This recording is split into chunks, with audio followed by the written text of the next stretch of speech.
Bonjour et bienvenue sur cette deuxième vidéo qui va concerner donc les documents techniques ou la documentation technique.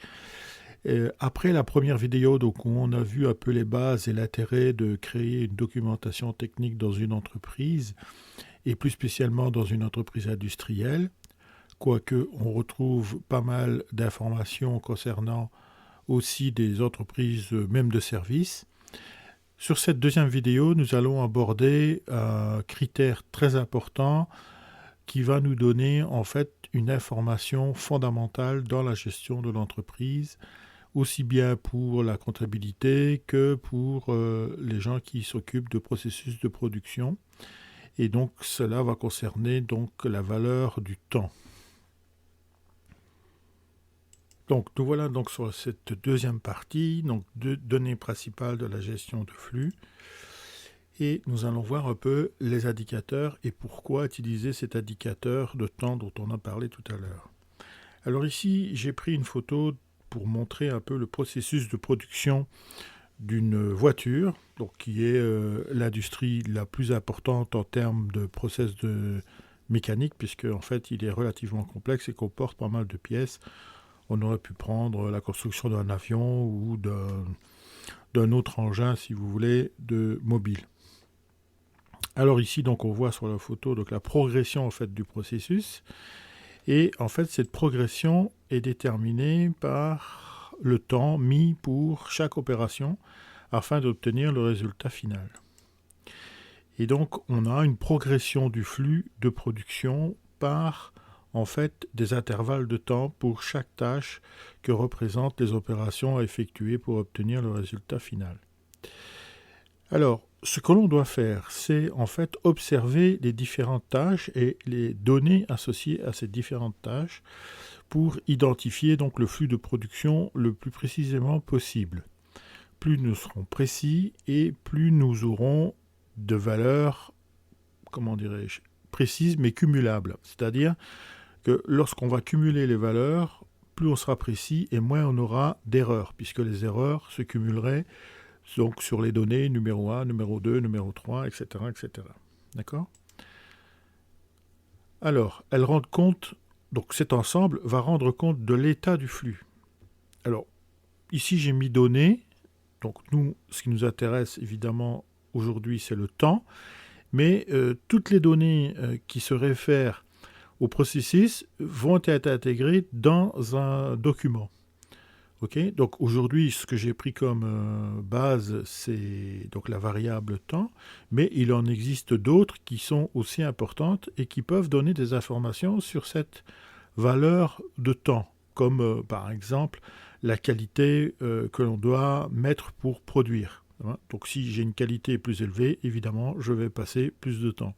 Et donc la qualité est directement liée au facteur temps. Donc, le temps. Donc pourquoi collecter des données sur le temps ou de temps? Donc les flux de production se génèrent par donc, ce qu'on a déjà vu, donc l'apport d'actions de main-d'œuvre, c'est-à-dire des tâches opératoires directement, et l'apport des actions de machines, qui passent aussi du temps. Alors, je parle beaucoup ici de temps, évidemment, mais il faut bien comprendre que le temps est associé à de l'argent. Vous connaissez tous l'adage « le temps, c'est de l'argent », donc ici, ça se vérifie directement. D'autant que, en fait, les salariés sont payés à l'heure.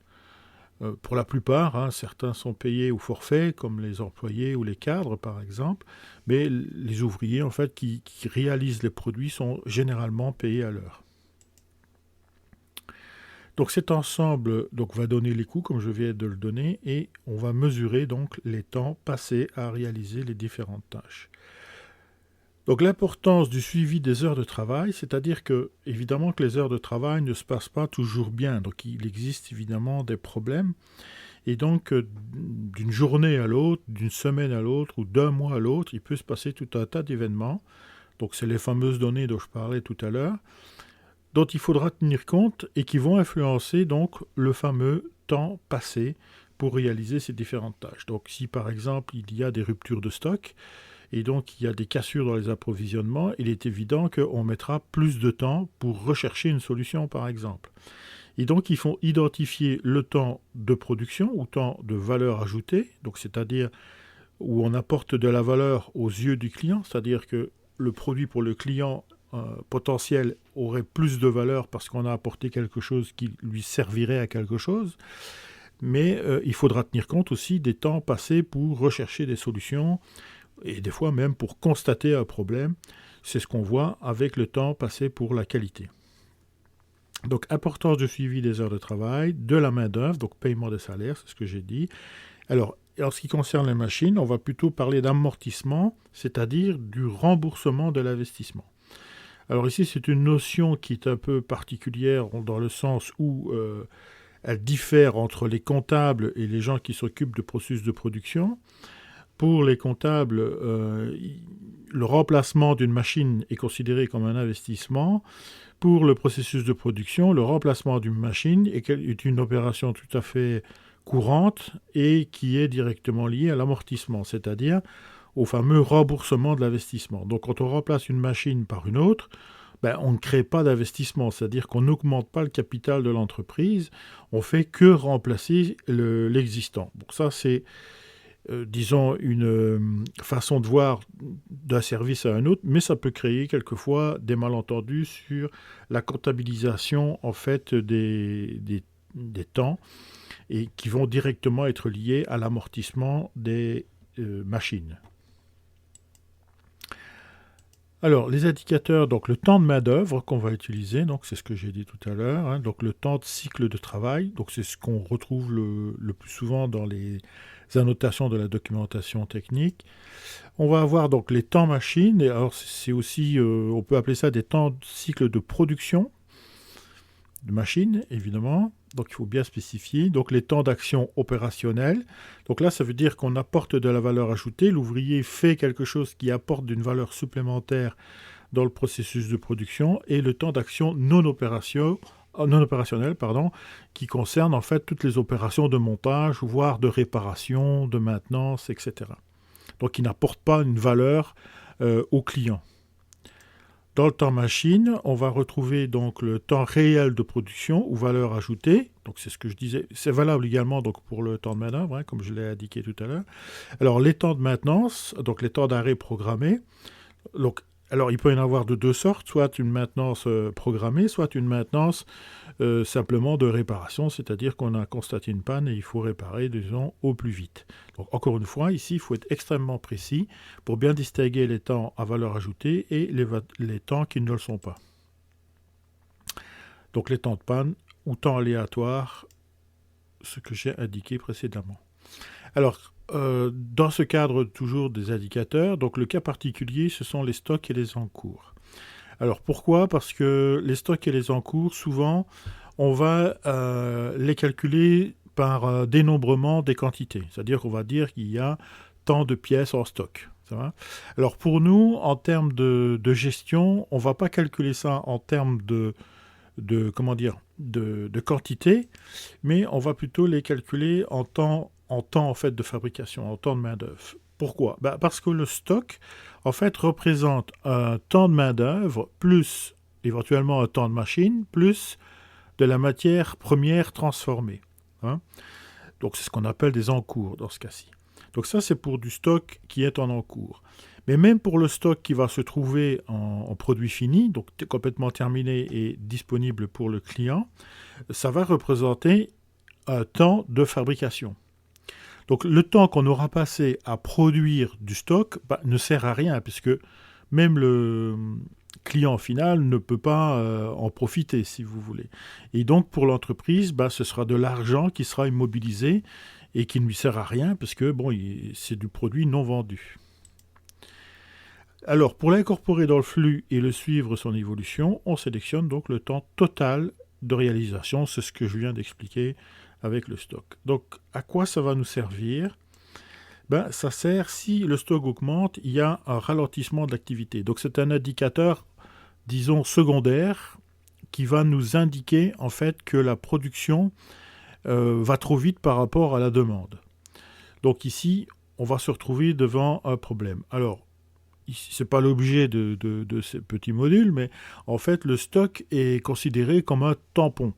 entre la demande de la clientèle et le flux de production ou la vitesse de flux de production. Donc dès qu'on voit que ça augmente, ça veut dire qu'il y a un ralentissement de la demande. S'il y a une diminution du stock de façon significative, ça veut dire que la demande est importante et là il faut mettre en œuvre des moyens pour pouvoir accélérer la production. Donc on voit que le temps ici joue un rôle extrêmement important dans la façon de gérer en fait le flux de production. Et donc ici je rappelle simplement la maîtrise des flux qu'on a vu dans la vidéo précédente. Alors, tout ça est basé sur des bases tayloriennes. Alors, je fais juste un petit rappel, parce que je pense que la plupart d'entre vous ont déjà vu le taylorisme au cours du lycée, dans les cours de lycée. Mais ici, je vais peut-être apporter quelques petites choses supplémentaires pour essayer de bien contextualiser le sujet. Alors, donc Taylor est un ingénieur qui a été donc le promoteur de l'Organisation scientifique du travail. Alors, qu'est-ce que c'est que l'Organisation scientifique du travail ? Alors, il faut se remettre dans le contexte. On est ici au début du XXe siècle, fin du XIXe. On est en pleine explosion de la science à tout niveau, donc aussi bien mécanique qu'électrique. Donc, on est en plein dans la révolution industrielle. Et il s'opère une transformation de la société, et notamment de la société qui concerne la production. Jusqu'à présent, on était dans un domaine où c'était de l'artisanat pur, et on passe à quelque chose d'industriel, c'est-à-dire avec une production avec des quantités extrêmement importantes. Donc on n'a pas fait le transfert, en fait, depuis de l'organisation du travail, et on est resté donc sur une organisation artisanale pour des quantités de production qui sont beaucoup plus importantes.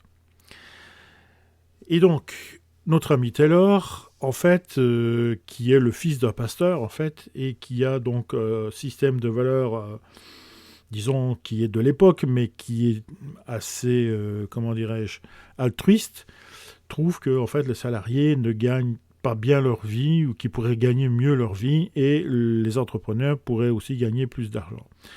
Donc en fait, il va mettre en route des principes de management dits scientifiques. Alors pourquoi scientifique ? Tout simplement parce que la science considère que si vous faites une expérience, je ne sais pas moi, en Angleterre, cette expérience est reproductible aux États-Unis. Et on doit trouver exactement les mêmes résultats. Donc lui, il s'est mis en tête en fait de calculer les temps de travail. Et il a dit, si je calcule un temps de travail, que ce soit en France, que ce soit en Inde, que ce soit au Japon, eh bien, j'aurai exactement le même temps pour effectuer les mêmes tâches. Voilà, en gros, en fait, ce qu'il a voulu faire. Alors, donc c'est ce que je viens de dire. Donc, le science scientifique, donc, sa démarche consiste à chiffrer le temps de travail, d'une part. Alors j'ai oublié d'ajouter qu'effectivement, il ne s'est pas contenté de simplement mesurer le temps passé, donc le temps effectué par les ouvriers, mais aussi, il s'est dit comment je peux améliorer. Et donc, il a organisé le travail afin d'améliorer les tâches. Alors, lui, son objectif était aussi d'avoir des salariés qui étaient mieux payés. À l'époque, on pensait que si on paye plus les gens, ils sont plus impliqués dans leur travail, ce qui n'est pas forcément lié. Et donc ici, je reprends une citation de Lord Kelvin, donc qui lui est à peu près de la même époque, et qui était à l'époque donc un chercheur extrêmement connu. Et donc vous connaissez, je suppose, les degrés Kelvin, donc qui est exactement le même, c'est un physicien. Et donc il avait vu que son adage était de dire si vous ne pouvez pas mesurer, vous ne pouvez pas améliorer. Et donc Taylor est un peu parti de ce principe-là pour effectuer donc son organisation scientifique du travail. Alors, qu'est-ce qu'il a fait exactement notre ami Taylor ? Alors, donc, il est parti d'une situation complètement artisanale. Donc ici, je vous ai pris une photo pour vous montrer un peu dans quel état travaillaient les différents salariés. Ici, la photo montre simplement que le salarié ou les salariés construisaient eux-mêmes leurs outils de travail. D'accord ? Donc on leur donnait une tâche à effectuer, on leur demandait d'effectuer cette tâche, point à la ligne. Donc on ne leur donnait pas le matériel nécessaire pour pouvoir fabriquer. Ils devaient se débrouiller tout seuls. Donc, quand je dis artisanal, c'est un petit peu péjoratif dans ce sens-ci, c'est-à-dire que ce n'était pas du tout organisé. Généralement, il y avait un contremaître et puis il avait des apprentis avec lui ou des ouvriers avec lui pour l'aider dans la tâche qui lui était incombée. Ça va.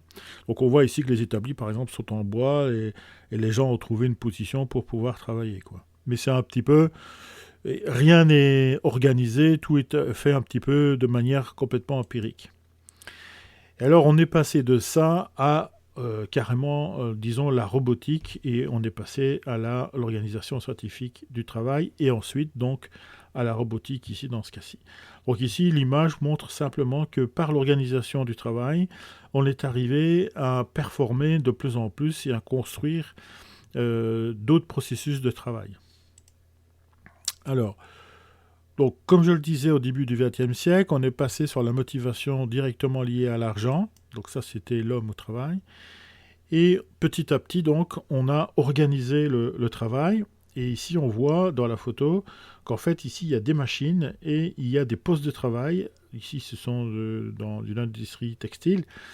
Alors ici, c'est encore un ancien système de production avec des courroies plates, hein. Donc, ici, c'est ce qu'on appelle des manèges. En fait, ce que vous voyez là au plafond, là, c'est simplement des axes avec des roues. Et puis, vous aviez donc un système à vapeur, donc un moteur à vapeur, qui entraînait en fait l'ensemble des différentes machines qui se trouvent dans l'atelier ici.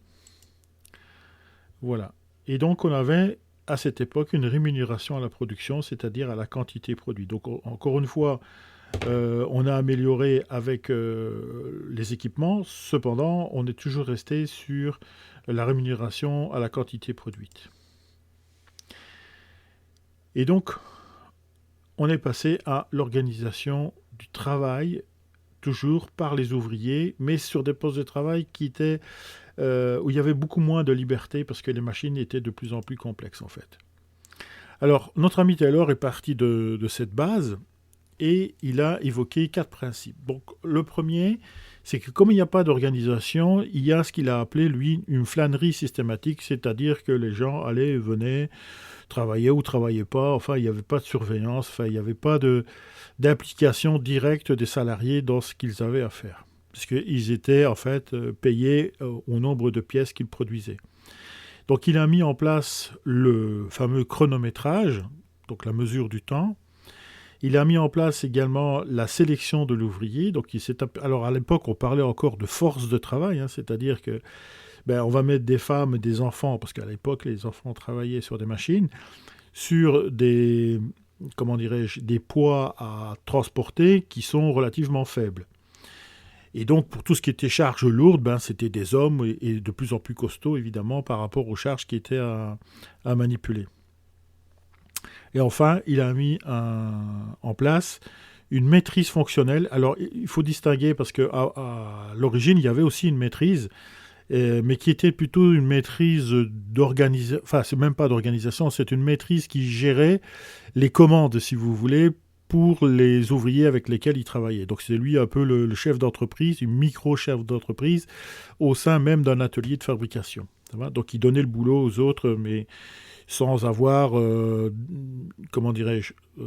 méthode de travail particulière. Donc ici, on a appelé une maîtrise fonctionnelle parce qu'elle va être chargée essentiellement donc, de préparer le travail, donc elle doit être extrêmement organisée et organisée de manière standard.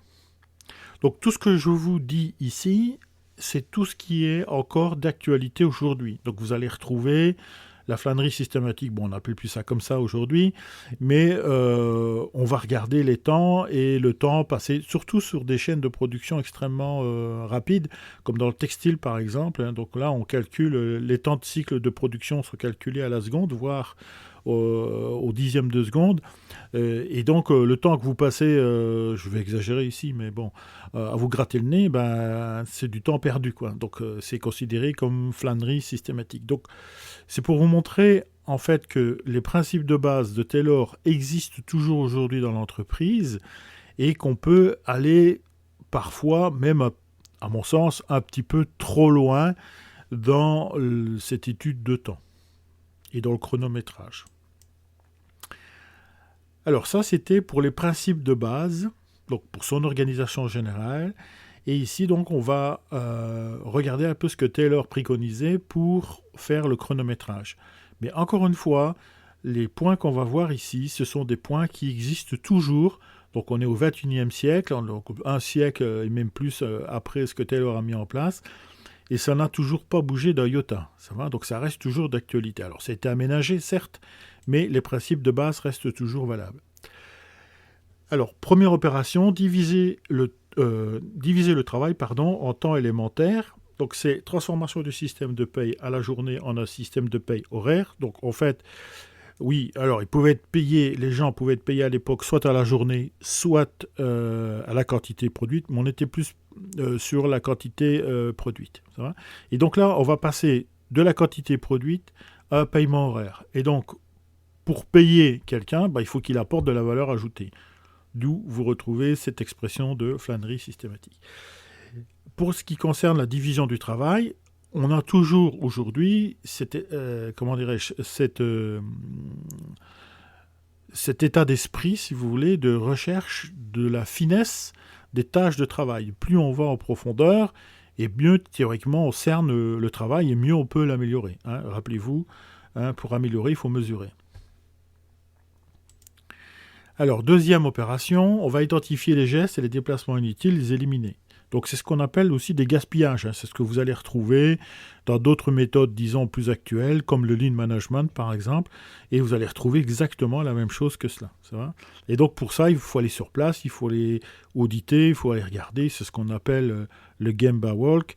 Et donc il faut aller sur place et voir un petit peu comment se passe le travail.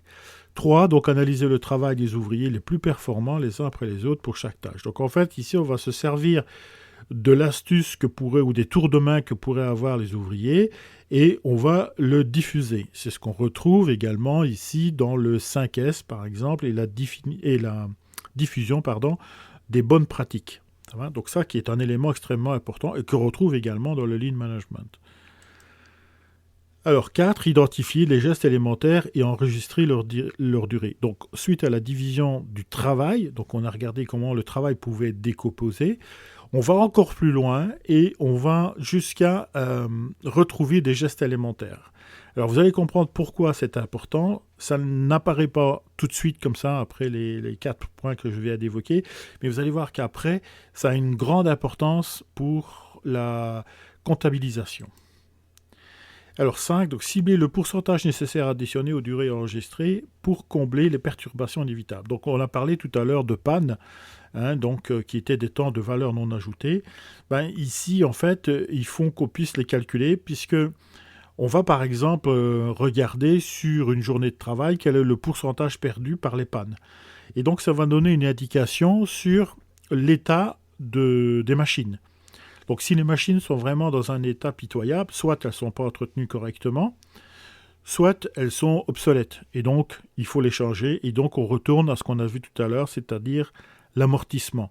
Ça va ? Donc, le changement, en fait, ou le remplacement, plus exactement, de la machine qui aurait des pannes à ne plus savoir qu'en faire. Un peu comme quand vous avez une voiture qui est une vieille Gabard qui a 30 ans et puis qui est rouillée, et qui est usée, etc. Alors 6, identifier donc la part proportionnelle à augmenter pour le repos et évaluer les intervalles à instaurer pour diminuer la fatigue. Donc là, c'est un peu l'élément que je voulais assérer dans ce qu'on vous a sans doute expliqué au collège en vous disant que Taylor était une espèce d'esclavagiste. En fait, il faut se remettre dans le contexte, encore une fois, au début du 20e, les enfants travaillaient dans les usines, d'accord ? Et donc, il s'est aperçu que c'était pas utile de faire travailler 12 ou 13 ou 14 heures de suite les gens à prendre des charges relativement lourdes. Ils sont fatigués, ils commettent des erreurs et en fait, on ralentit la production. Donc, ça part pas forcément d'un super bon sentiment, mais il n'empêche qu'il tient quand même compte de la fatigue en fait des gens. Alors ça remonte un peu plus loin que ça, parce que en fait on s'est aperçu, je n'ai plus en tête le physicien qui avait trouvé ça, mais il avait observé que en fait il y a une consommation d'oxygène dans les muscles lorsqu'on faisait des efforts importants et que cette fatigue était consécutive à la perte d'oxygène qui était induite dans les muscles. Et donc, ça servait à rien comment dirais-je, d'outrepasser, si vous voulez, les éléments physiques de la personne. Alors, le 7, et c'est là où on voit l'importance du point numéro 4, c'est-à-dire identifier les gestes élémentaires. Donc, c'est qu'on va recombiner, en fait, ces gestes élémentaires communs aux travaux de l'atelier. Alors, commun, ça veut dire que, comme on a des gestes élémentaires, on peut retrouver dans la finesse des gestes identiques ou similaires dans d'autres tâches opératoires. Ce qui fait qu'on pourra anticiper. Donc ça, c'était vraiment la révolution, ce point-là. Et archiver donc, les durées par rapport à ce groupe de mouvements. Ça veut dire que à ce moment-là, donc avant ça, on était incapable de faire un devis. On faisait un devis à la louche. Hein. Donc on disait, pour construire une locomotive, il faut 6 mois. Voilà. Et puis on s'apercevait qu'on avait 2 mois de retard. Quoi. Pourquoi ? Parce que c'était passé ci, quand on a du retard comme ça, on trouve plein de prétextes pour justifier le retard. Ici, avec cette comptabilité de gestes élémentaires, que je fasse une grosse locomotive, une petite ou une nouvelle locomotive, j'ai déjà une base, donc cet archivage, qui va me permettre de construire un devis, ou si vous voulez, d'anticiper en fait les tâches à effectuer, soit par similarité, soit par identité, c'est-à-dire que je peux carrément les copier-coller, si vous voulez. Et donc, il va me rester qu'une toute petite part de technique ou de technologie que je ne maîtrise pas, et je vais essayer quand même d'associer à des choses connues. Donc, d'où l'archivage qui est important. Et ça, vous le retrouvez notamment dans la gestion de projet, qui est la dernière étape de la gestion de projet, où on doit capitaliser en fait les différents savoirs. Alors, le point 7 retourne également au point numéro 4 évidemment, mais aussi au point 3. Donc le point 3, donc analyser donc, les ateliers, les ouvriers les plus performants. Donc évidemment qu'on va se baser sur ce qu'on va améliorer. Donc, et c'est un peu l'objectif d'aujourd'hui, d'aujourd'hui, je parle de ce qu'on fait aujourd'hui, de l'amélioration continue. Donc voilà pour le chronométrage. Alors maintenant, en ce qui concerne l'organisation de la production, voilà un petit peu comment ça se passe. Et donc, il impose à la maîtrise fonctionnelle des tâches bien précises. Donc la première est de développer la science du travail par l'étude des temps élémentaires. Donc on a vu donc, les gestes élémentaires. Et donc là, ce qu'on va lui demander, c'est de mieux organiser en ayant la connaissance des temps et des éléments de la tâche à effectuer. Et donc d'améliorer sans cesse. C'est un peu ça qu'on va lui demander. Deuxième opération, on va lui demander de former, en fait, donc d'instruire, d'aider et de guider les agents d'exécution. Donc là, il va plus se contenter de produire, et c'est pour ça que c'est une maîtrise fonctionnelle, c'est-à-dire qu'elle n'agit plus sur le terrain. Donc elle est en dehors de l'outil de production. Mais elle est là pour garantir la bonne organisation de la production. Donc c'est ce qu'on a aujourd'hui dans les team leaders, par exemple. C'est exactement les opérations qu'ils effectuent sur les chaînes de production. On a exactement la même chose. Et donc on a vu que, en fait, on va s'inspirer donc des meilleurs ouvriers, et donc on va quantifier ça, on va l'inscrire, le formaliser, donc d'où l'intérêt de la documentation technique. Et à ce moment-là, on va pouvoir mettre en place des systèmes de formation pour les différents ouvriers. Alors, de les pourvoir en outils et d'assurer la maintenance de ces derniers. Donc là, il s'agissait d'outils généralement de petits outils ou de l'outillage à main, mais ça allait aussi sur les machines pour autant qu'ils aient une certaine compétence. Mais par exemple, s'ils entendaient un bruit strident sur une machine, ils prévenaient les gens de la maintenance. Donc il existait déjà une maintenance à l'époque, alors qui était moins encadrée, si vous voulez, qui était un petit peu, un petit peu le chaos, si vous voulez. C'est-à-dire que il y avait des gens qui étaient plus destinés à la technologie sur machine, et donc c'est eux qui servaient de maintenance. Mais ils n'étaient pas vraiment détachés à l'époque, ils étaient aussi impliqués directement sur la production. Et enfin, d'élaborer donc le programme des opérations, c'est-à-dire de planifier, puisqu'on a les différents temps des différentes tâches, jusqu'au geste élémentaire. Donc on doit être capable de planifier. Donc la comptabilisation des gestes élémentaires nous permet de faire des devis, donc d'anticiper sur ce qui va se passer dans le futur sur des nouveaux produits. Et 2, ça nous permet également d'organiser le travail sur l'atelier ou sur l'usine de production, et même sur plusieurs usines, si c'est le cas, puisque c'est un simple cumul de temps. Voilà, avec cela, normalement, vous avez un premier jet sur l'information la plus importante qui est reprise de la documentation technique. Merci pour votre attention.